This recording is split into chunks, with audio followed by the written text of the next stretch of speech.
Jay Jaitley, social and political activist, and Sanjay Jha, co-founder of HamaraCongress.com. Dr. Chandan Mitra, my first question is to you, Member of Parliament of the BJP. Do you take this seriously, the charges which have come out against Rajiv Gandhi today? Look, let me at the outset say that WikiLeaks has to be taken, whatever they say, has to be taken with a pinch of salt. Right. Because they only reproduce some cables sent from here and there. And while there is some substance always in what they say, because as the proverb goes, there is no smoke without fire. But it is very difficult to prove or disprove. Therefore, I am not one to jump to any conclusions or make denunciations on the basis of WikiLeaks. But under the larger point, and frankly the only point I want to make, is that the revelations today are largely academic, because after all this company did not win the deal. And secondly, however, it just shows that if this is true, then this whole concept of the family deciding defense contracts has been a long-running phenomenon. That Bofors was not a trap Mr. Rajiv Gandhi innocently walked into, as many people have tended to believe, that there was a continuity. And that continuity we see right through in the Augusta Westland dealings. So, but all this is subject to being proved. And I think this needs to be clarified. The Congress should clarify.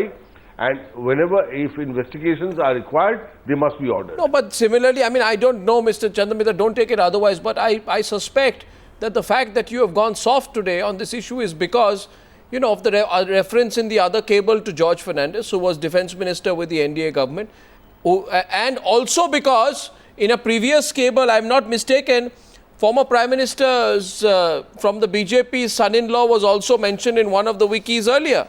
So, you are on the back foot and you can't go all out against the Congress party much as you would want to, Mr. Chandan Mitra, on this subject. I mean, look, so, you are in touchy ground. Right through has been, no, Arnab, please. My position all through has been that there is, WikiLeaks is only a tip-off. It is like a source, kind of pointing to something that could have happened. Sir? But unless it is proved, you cannot make a substantial political statement out of it. No, sir. I mean, whether it pertains to NDA or pertains to UPA, sir, the fact is, WikiLeaks is not something that you have to take entirely at face value. Yes, but the fact is that the Americans have often in the past, who have been hit the most, Sanjay Jha. My next question is to you. They've been hit the most by the cables. They've said it endangers people, but not once have they questioned its authenticity.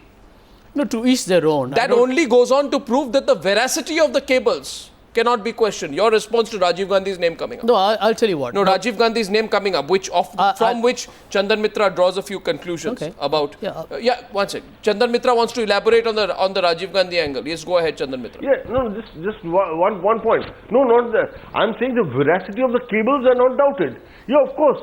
Some US diplomat from here must have sent those cables. I'm not questioning the veracity. No, why would did the US diplomat have sufficient reason or sufficient proof before he put all this? So you are actually but then you are taking a line that's contrary to your party spokesperson who says this is a big deal. My question can be, why would the Americans utter a falsehood? Business and commercial interests are on hold. But no more.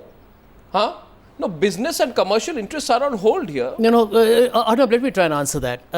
Also don't forget that this was a time when the Indo-US relations, and we can't ignore that political context, was very, very frosty. Also at a time when, you had Cold War rhetoric was at its peak. Now, that's a background that we should definitely understand. No, India and US, this is Kissinger files. The point is the cable says, the cable says, one minute, the cable talks about the political influence of Rajiv Gandhi. I'm answering that. 1 minute. Even if Rajiv was not in active politics at a time, do you doubt that he had direct access to the decision maker at that point of time, that is the Prime Minister? One second. So the cables reveal that Indira Gandhi was playing an active role in deciding the deal. So don't people have a right to know whether the Prime Minister's office was indeed used or misused by an important person to push a deal through. I'll give you two examples here to tell you why this looks extremely a punctured kind of a cable. I'll give you two examples. Number one, at the outset, I must put it upfront for everybody on your channel to know that the Congress party has completely denied the veracity or the credibility of this as complete No, hogwash. part of their argument has also been whether the BJP will accept what is said about George Fernandez. Yeah, no, I'm coming to the second point. So they have used the BJP's weakness. No, I'm coming to the second critical point. If you look at the cables, one of the cables says that the Prime Minister of India at that point, Mrs. Gandhi, is prejudiced against the British. Subsequently, as we discover, the deal goes to British Jaguar. That goes to tell you that these are nothing but an individual's assumptions. If you just follow the actual consequence vis-a-vis what was being projected, you can see the inconsistency. No, let me explain one more point. Just one more point. And we can conclude there. The fact that at that point Rajiv Gandhi is not even there in public life is perhaps 28. So what? 1 minute, let me explain to you. So what? Let me explain to you. A lot of the diplomatic offices all over the world operate on dropping names. Please. They love to explain political contacts. They look at something cosmetic and pass it off as a highly overweighted assessment of a situation. So we cannot read much into it. I agree with Chandan. This is not a charge. This is somebody's assumption. They are free to make it, but it has nothing substantive. The deal, if it had gone to the other party, maybe one could have said, well, was there an influence? Maybe one could have thought about it. But there is no logic. All these arguments don't hold. Neither does this whole argument that it's been 40 years. Time does not determine authenticity. Time. There is no substance in the argument. There is no substance. The deal went to British Jaguar and they said Mrs. Gandhi actually does not want the British to get it. What does it mean? It means that a decision was taken that was dispatched in the interest of the nation. Would you also say that all that WikiLeaks mentioned about a former BJP Prime Minister's son-in-law was also not accurate? So that is for Mr. Chandan Mitra why wouldn't you say that? I can't explain why wouldn't you say? Would you also say that all that has been said about George Fernandez is not accurate? Okay, let me tell you. Would you say that it is wrong in those WikiLeaks cables to say that George Fernandez went to the French embassy asking for CIA help against the Congress? Tell me where you stand. I'll tell you where I stand. I do believe that when there was this statement made, and I'm not referring to this particular one, about Mr. L.K. Advani and I think Seshadri Chari telling somebody in a wiki cable that actually the BJP wanted to support the Indo-US nuclear deal but did not do so only because they wanted to score political points. End of day, Congress did not make a big hullabaloo because we also took as a party a mature decision that these are nothing but individual opinions and they don't have so much material value. And I'm glad Chandan is echoing the same sentiment. My question to you, I basically find today that all of Delhi's political circles and national political circles are saying, let's not take WikiLeaks too seriously or we'll all get damaged. Jaya Jaitley, in another cable which is very detailed, are details of George Fernandez's meetings with the French, I think, defense attaché, in which it is said that he was actually asking for funds from the CIA to fuel anti-government sabotaging activities. You've seen the report, haven't you? Yeah. Yes, I have. Well, I would start by saying that I have had a lot of faith in WikiLeaks. I still do, because I believe the work that they're doing is good. They may get bits and pieces of information. They are themselves not analyzing anything. Neither are they creating this information. So we can't just throw WikiLeaks out of the window because they are in the process of creating a revolution in the information age. I fully support what they do. Now, about these two reports, there are lots of very interesting things. Both don't have any conclusions that would indict either Rajiv Gandhi or George Fernandez. Both have completely different reasons for being involved, if at all they have been doing any of this activity. Because Rajiv Gandhi would have been doing it as a deal, which is a business enterprise, and which is probably for funding their family politics or whatever. He was not a public figure, but he was certainly close enough to one to have credibility if he was involved. With George Fernandez, the situation, if we take it at face value, is completely different.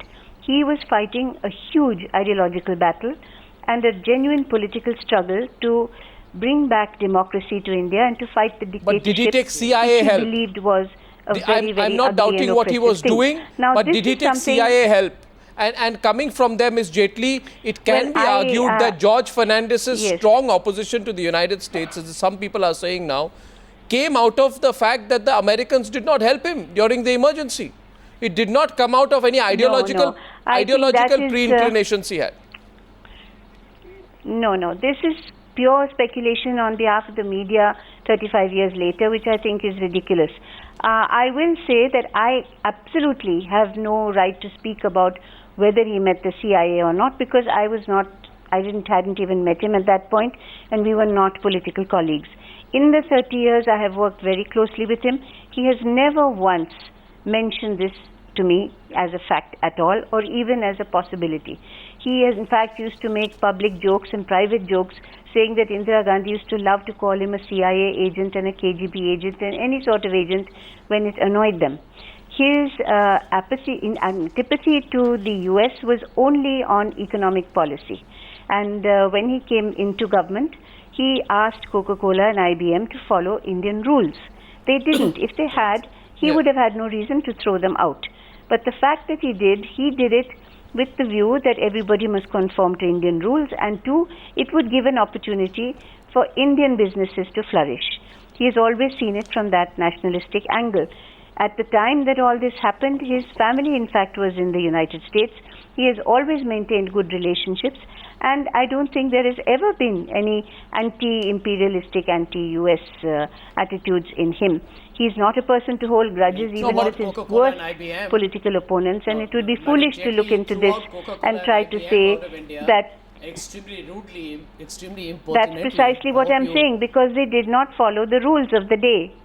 Well, taking CIA help would also be not following the rules of the day. He was not a whimsical person who was a dictator who could do anything he felt like. About the fear of the foreign hand that a lot of people thought was political humbug, but looks like it could have been true. I'm not saying it is. But I disagree. I disagree with the way. I don't think somebody you attributed a motive to how Mr. Rajiv Gandhi could have been involved. Let Jaya Jaitley respond to you. Jaya Jaitley, please, responding. Listen to her. Yeah, Jaya Jaitley.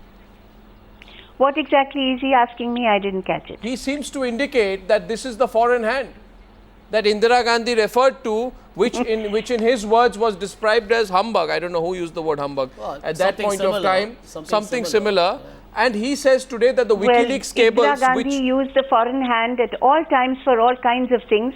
She even, pointed to dark clouds of Pakistan when she was campaigning for elections in Kashmir.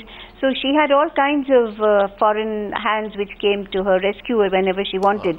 But what I am actually saying is that George Fernandez very openly called upon his friends among socialists and democracy-loving leaders all over the world to pressurize India to get away from its dictatorship. Olaf Palme, Willy Brandt, all these people in fact took personal interest and pressurized Indira Gandhi to such an extent that she, who would have probably ordered him being shot and killed when he was arrested, actually had to show the public that he was alive and that he was going through the processes of law. Mitra. So let's not worry about foreign hand.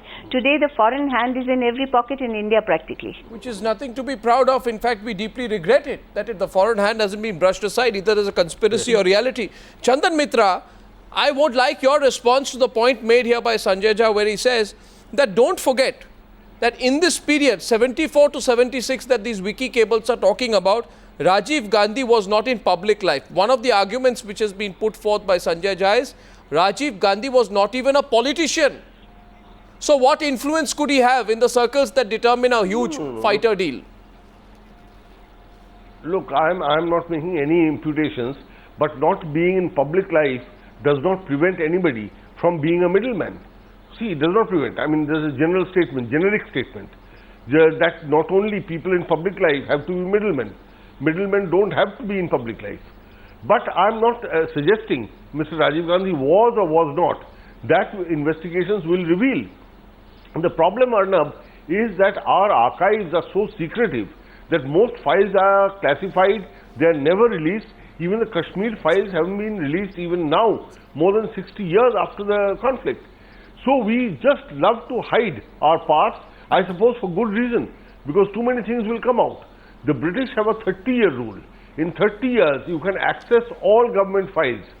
so that proper historical investigations can So be why carried have you out. gone soft, In Mr. India, Mr. Chandan Mitra? Why have you gone soft? You as in the BJP, I remember that last time Wiki Cables came out in the same publication, there were Parliament was held up for it. Sir, you're a member of Parliament. You remember Parliament was held up for it when it spoke about certain Congress leaders and their proximity and things they did. You were very, very aggressive. I'm sorry, Chandan Mitra, you appear to have gone a little careful today. Those were much more authentic. Now I'm being careful because those were much more authentic. No. They kind of gave. How do you determine their authenticity? How are they authentic and how is this not authentic? No. They were. I'm saying they had many more factual information on this subject. Well, this has a lot of factual information. Both it is too very, very general, and in the absence of any concrete proof, I can only say that if this is true, or is the shows BJP the trend in the Gandhi family, and it also, Arnab, it shows where Bofors comes from. No, 1 second. There is one second. Chandan Mitra, I'll ask you a direct question, please. There is a general feeling that it's all right to keep attacking as long as the other Congress leaders, but there's an understanding that you don't question Vajpayee's family, we will not question the Gandhi family, and we won't go family versus family, and therefore we'll soften our blow when required. Am I right or wrong? Am I right or wrong? The family should not be questioned unless they impinge on public policy. Now, when they impinge on public policy, as for instance Mr. Robert Vadra does, amassing hundreds and thousands of acres of land and getting the land use changed, it is a matter for serious concern for the country. But he's not in public life. Unless you prove that a family member, no, he's not in public life. But he's been up to what we all know what he's been up to. But Chandan, very quickly, you are fully aware that Ranjan Bhattacharya had a big role to play. In the NHAI, the National Highway Authorities of India allegations a lot of them are very serious scams of involvement, I would not want to kind of go hammer and tongs that just because WikiLeaks has mentioned Rajiv Gandhi, that he was a dalal. But I'm sure. Could I say something here? No, watch. Let Jaya Jaitley come in. She wants to say something. I'm coming back to Jaya Jaitley. Yes, please. Well, what I want to say is in both these cases, actually it is American perception as conveyed in Kissinger's papers. So it's a very hearsay upon hearsay. If you look at all these things legally, which any of this, if pursued seriously, would have to be, then these are only pure hearsay. But it's also perception. There are also, I think, names which are unheard of mentioned. So it is a little pathetic to take it too seriously. But as I would say, I don't think we should just throw everything WikiLeaks brings out of the window. It's a part of our history. We should analyze it, and we should try to examine, and as Chandan says very rightly, we must bring out our own papers. We must be capable and confident of facing our own histories and see what exactly has happened. The point is well taken, and I only want to say this, Sanjay, I'm short of time. Time does not. Just one point. 5 seconds. Yeah, 5 seconds. Chandan, even Ranjan Bhattacharya, by the way, was impacting public policy. Robert Vadra's investments are private. But the bigger point... No. There's no private public. If you're influencing policy... No. As far as Rajiv Gandhi is concerned, let me do you, since you mentioned Bofors a few times, that case is closed, is cleared by the High Court and Supreme Court. Sanjay Jha, so what you're reading now is a figment of somebody's imagination. Sanjay Jha, may I please tell you, there is no private or public when it comes to you being extraterritorial in infringing on public policy. The National Highway Authorities of India. Don't give me this. That was a public infrastructure project. Don't give me this song and dance here on Newshour tonight about somebody being public and somebody being private. No, that's for Chandan to answer. And NHAI was a government project. And by the way, time does not determine authenticity, and that's why we are so interested in what Nixon and Kissinger talked about Indira Gandhi. That's not gossip. That's a fact. And some of these facts are historical record. Sanjay Jha, Chandan Mitra and Jaya Jaitley. Thank you very much. Thank you for joining me.